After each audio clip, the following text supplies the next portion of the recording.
अब दुकान वाले को क्या मालूम कि हमारी दुकानिया में भगवाने घूम रहे हैं भिकमंगा बन के है। जज साहब जो वृंदावन वाले थे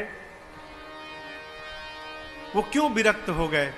पत्नी ने कहा कि अरे भाई चलो, एक एक केवट की गवाही देने के लिए भगवान गवाह बन के चले गए थे कोर्ट में। केवट ने सेठ का रुपया लौटा दिया था। रुपया लेने के बाद भी सेठ ने कोर्ट में केस कर दिया कि इस केवट ने मेरा पैसा नहीं लौटाया। जज साहब ने केवट से पूछा कि तुमने रुपया लौटाया तो वहां पर कौन था?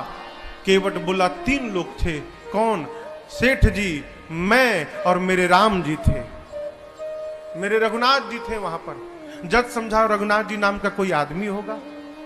अगली तारीख पर रघुनाथ जी के आने का गवाही देने के लिए सम्मन भिजवा दिया जज साहब ने। अब कोर्ट का संतरी पहुंचा गांव में, केवट जी गांव में, रघुनाथ जी कहां है, रघुनाथ जी कहां है? रघुनाथ जी हो तब न मिले। एक आदमी ने कहा देखो रघुनाथ नाम का आदमी तो नहीं है, रघुनाथ जी का मंदिर एक है जहां केवट रहता है। मंदिर के बाहर पुजारी जी बैठे थे। संतरी ने पूछा कि रघुनाथ यहीं रहता है क्या? पुजारी जी बोले हाँ भीतर रहते हैं। ये पकड़ो, उसके नाम का सम्मान है, इतने तारीख को गवाही देने पहुंचेगा कोर्ट में।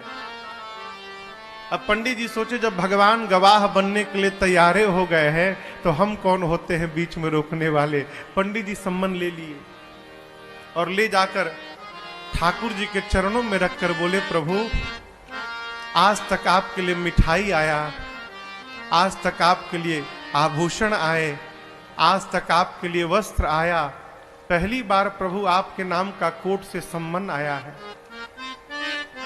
और बहुत विश्वास करके उस केवट ने जज के सामने आपका नाम लिया होगा प्रभु, उसका विश्वास टूटने मत दीजिएगा। जिस दिन तारीख थी ना उस दिन पंडित जी सबसे सुंदर कपड़ा ठाकुर जी को पहनाए। क्यों? आज ठाकुर जी कोर्ट में पहुंचेंगे तो भगवान सुंदर लगने चाहिए। भगवान फटा पुराना कपड़ा पहने, लाठी पकड़े, बूढ़ा स्वरूप बना के हाथ ऊपर करके हम ही रघुनाथ है पहुंच गए। और ऐसी गवाही दिए कि पहली हियरिंग में ही केस समाप्त। सेठ को सजा हो गई, केस तो समाप्त हो गया, लेकिन जज साहब डिस्टर्ब हो गए।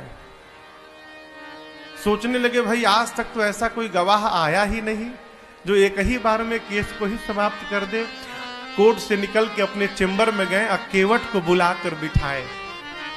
बोले ये बताओ कहां रहते हो तुम?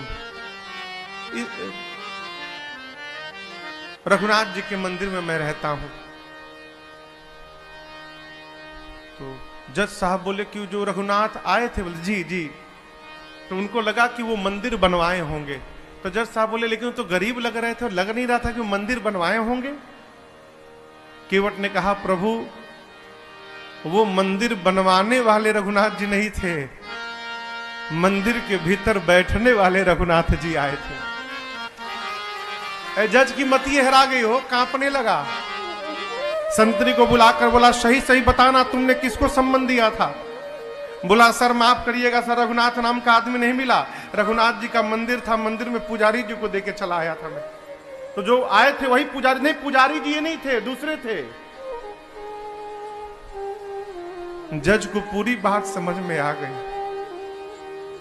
घर गया और दरवाजा बंद करके जज साहब रोने लगे।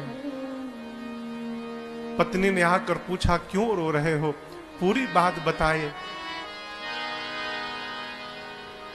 पत्नी ने कहा इसमें रोने की कौन सी बात है? अरे मान लो धोखे में ही दर्शन हुआ, तुम तो भाग्यशाली हो, तुमको दर्शन तो मिला, नाचना चाहिए। बोले इसलिए नहीं रो रहा हूं कि राम जी चले गए, इसलिए नहीं रो रहा हूं, मैं इसलिए रो रहा हूं अरे कुर्सी पे बना जज मैं बैठा रहा, जगदीश खड़े समझाते रहे। जिनकी अदालत में पूरी दुनिया जाकर खड़ी होती है, आज उनको मैंने अपनी अदालत में खड़ा कराया। ऐसा वैराग्य चढ़ा हो जज साहब को, उसी समय रिजाइन दिए। सब घर परिवार छोड़कर चले गए वृंदावन। और ऐसा कहते हैं जब तक थे कभी बैठे नहीं वृंदावन में, खड़े रहे। लोग कहते थे बैठते क्यों नहीं आप? बोले मेरी यही सजा है, मैंने भगवान को अपनी अदालत में खड़ा करा के रखा था, अब मैं भगवान के धाम में जब तक जीवित रहूंगा तब तक मैं खड़ा रहूंगा, अब मैं बैठूंगा नहीं। तब भगवान किसी रूप में आ सकते हैं माई बाप, आपकी आस्था वैसी होनी चाहिए।